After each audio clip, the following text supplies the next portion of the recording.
It's all different varieties, all different degrees. There's varying degrees of everything. So when Drifter says what truly makes him feel fear is psychopaths, maybe he's not referring to actual psychopaths. Drifter, if you're watching this video, I'm not calling you a fool or anything. I'm just trying to analyze you. I'm trying to dissect you. Maybe he's not referring to psychopaths in general. Maybe he's referring to, the concept of a psychopath. That's what makes him fear. The concept. Because the concept of a psychopath is greatly inflated through the media. For example, one of my favorite movies, American Psychopath, or American Psycho, that greatly inflates the idea of a psychopath. There's a lot of things that do. Media inflates everything, and psychologically, they inflate some things massively, like psychopaths. They're very misunderstood. Everyone is a little messed up, like I said. You never guess someone would have schizophrenia, someone would have OCD, and that doesn't make them not a person. And I know he doesn't mean, like, oh, they're not a person. No. He's just afraid of their, I guess, id. He's afraid of their id. And I don't blame him. I would be afraid of their id if they had no superego, or even ego, which some psychopaths simply do not. He's a very analytical guy, and I appreciate that. I like analysis of all kinds, and that's actually key to psychology: analysis of everything. Every situation must be accounted for. I kill the barefoot man right there, and great spray kill. Anyway, so I'm trying to help him. I'm trying to help Mr. Drifter.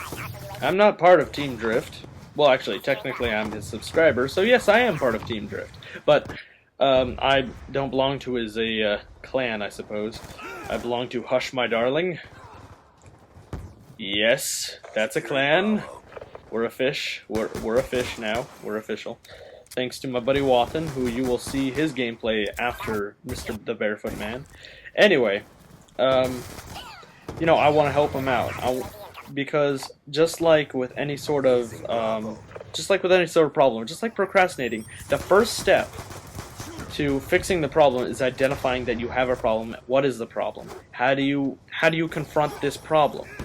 That's what mankind has done for years when they needed to solve a dire solution. In almost any situation where there has to be a problem, including warfare. Just like in World War II, we had to analyze what weapon. Oh, well, a better way of connecting this is the bouncing water bomb developed by the Brits. This is where Jack kills. Oh no, Barefoot Man kills me. But anyway, they analyzed the problem. Well, we need to blow up a dam.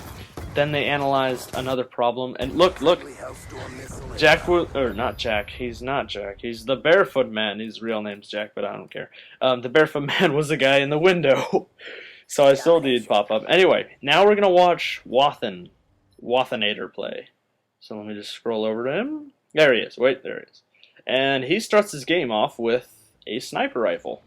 And his class is very strange. You'll see this later, but he has a sniper rifle, DSR, I believe. Or DSM, I think it's a DSR, whatever. And he doesn't have a secondary. I found that really strange, but he's a very good sniper. Look at this. We have a friend named Koju24. He doesn't have Black Ops 2. His parents wouldn't let him buy it, but he is one of the greatest snipers I know. He's not like quick scoping Zagriz. No, he's just the actual sniping. He's very good at sniping. But Wathan's pretty good too, as you can see. Anyway, I keep getting off track. So identifying a problem, that's the first thing you need to do in any situation. Just like in World War II, they said, we need to blow up a dam, but we need a bomb that can bounce across the water. So using the information that they knew about the problem they had to solve, they were able to solve the problem effectively and relatively quickly. So that's the big thing, problem solving. It's what all of us do, whether we're conscious of it or not. And you'll see this. Look, he doesn't have a secondary. He has a knife and a bolt-action sniper rifle. What the hell? Anyway, and look, you see the barefoot man going around the. See, a great part of this game was that see, the barefoot man joined us, session in progress, so he wasn't on our team. And it's great seeing the interplay between Wathanator, I should say, myself, and the Barefoot Man. You know, it's kind of a comedy thing. I think I'm gonna start making this sort of I guess a staple of my channel if I really need one. I keep getting off track. You get the basic gist of what I'm saying, though. Problem solving. If you have a fear, a phobia, you need to identify the phobia, you need to tackle the phobia. Tackling the phobia can be as simple as educating yourself about said situation. For instance, I used to be very afraid I had arachnophobia, put it simply. And the one thing that scared me the most, though, was spiders with spindly legs. You know, the big, bulky, hairy ones, those didn't really bother me that much. In fact, I actually like jumping spiders quite a bit. I think they're really cool looking. Anyway, so I used to be deathly afraid of anything with spindly legs. Daddy long legs, I was fucking terrified of them.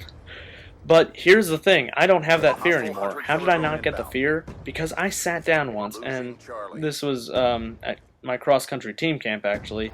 We go to a state park, and I found a really nice place to read my Quran. I am a converted Islamic. So I found a nice place to read the Quran, and I noticed, you know, these little groups of daddy longlegs. You know, there was probably 4 or 5 of them. And they looked like they were searching for something. And I didn't know what it was. But I watched them. You know, I stopped reading my Quran, and I watched them. And it was really interesting.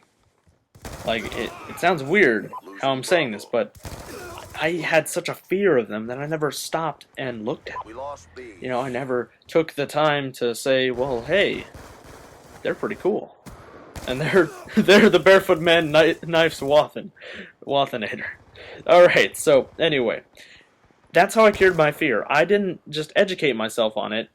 I took the time to just stare at it. Just to educate not only myself scholastically or academically, but to get a feel for their nature. How do they act? And then I didn't become scared of them.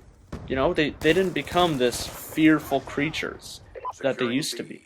They just became insects. That's it. And then you see Barefoot Man die again. Anyway, yeah.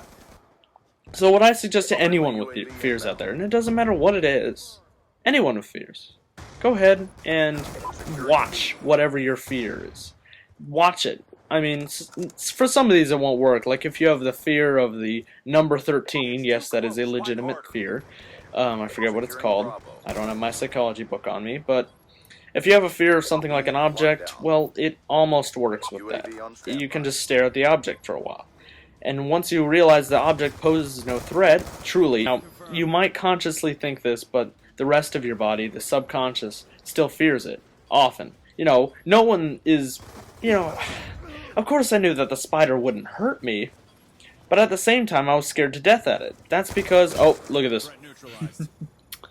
Same guy in the window. Same guy in the window. Alright, anyway. Yeah, like, I knew they wouldn't hurt me consciously. You know, they're spiders. They're not going to hurt me. Look at it. Its fangs aren't even big enough to puncture my skin. They're not going to hurt me. But at the same time, my subconscious didn't register that. It still feared it. And that's what you need to plug in. By staring at it, by observing whatever you fear's behavior, it kind of implants itself into your subconscious by staring at it long enough. Now, it sounds very strange, and you know, you're just like, oh, great, I'm just going to stare at whatever I fear at for hours on end. No, it doesn't have to be hours. It just has to be a substantial amount of time where you feel absolutely no fear looking at it. You know, it can be really simple, in all honesty. And some of these are probably harder to do than others. I know with Drifter's fear, if you're watching this video, Drifter, if you were kind enough to, and I'm sure you were, if you're kind enough to watch the video, then best thing to do, I don't want to suggest this, but I kind of do. Go into a mental ward. Now, you're gonna think, what the hell, going to a mental ward? If I'm scared of people who are psychologically disturbed, one could say, why would I ever go to a mental ward? Well, like I said, analyze the behavior. From afar, of course, analyze the behavior. Because fears... Well, okay, here's why. There goes the barefoot man. Anyway, it's the natural human motive. That natural human motive is to eliminate all flaws. Now, that includes getting rid of fears. Everyone wants to get rid of their fear. I know I do. I got rid of my fear. Well, one of them. I'm still afraid of cops and nuns. Don't ask, because I won't tell, because I don't know. Nice throwing axe. So, things like that. I mean, I'm not going to stare at a nun for God knows how long. It's not going to do anything, in all honesty. People ask me, I've been asked before, well, you fear nuns, why don't you fear Islamic women who wear burqas? And I just say, well, it doesn't have the same effect. I don't know why it doesn't have the same effect, but fears, phobias are irrational. You have to, that's the first thing you have to notice about it. Phobias are irrational. As for cops, I'm not going to stand and watch a cop for hours because that's suspicious behavior, and I will probably get questioned for it. As for heights, I have actually improved on that height thing. And I don't mean I got taller, I mean I'm not as afraid as I used to be. And that's simply because I've been exposed more. You know, I don't have the same turning in my stomach feeling that I used to have towards heights. It's all gone because I exposed myself to heights more. I decided to take that initiative. So if you have a fear, it doesn't matter what it is. Like with drifters, it's going to be hard. You're going to have to educate yourself. And I know that you're an engineer, and us, and those like us of the engineering mentality tend to overanalyze. Don't lie and say it's not true.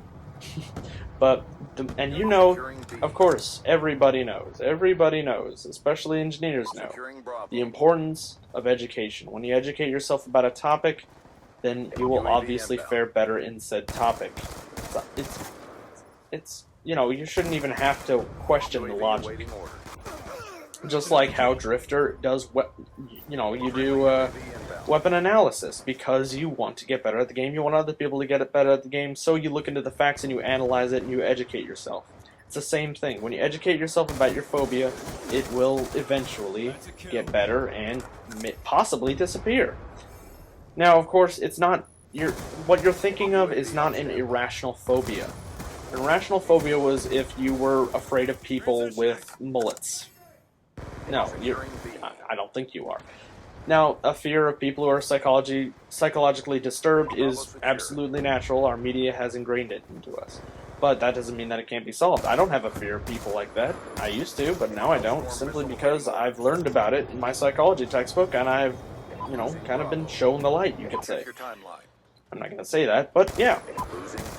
That's the best thing you can do, in all honesty. So, I know this video may not have helped you too much for anyone who is watching, but if it helped you at all, whatsoever, any help at all, then I consider it a success. Write some comments in the comments section, give me feedback and such, and look at that, the Barefoot Man is in the other window. I told you to remember the guy in this window. Have a good day. Give me feedback, like, dislike the video, love me, hate me, whatever. Have a good day. Look at that camera angle.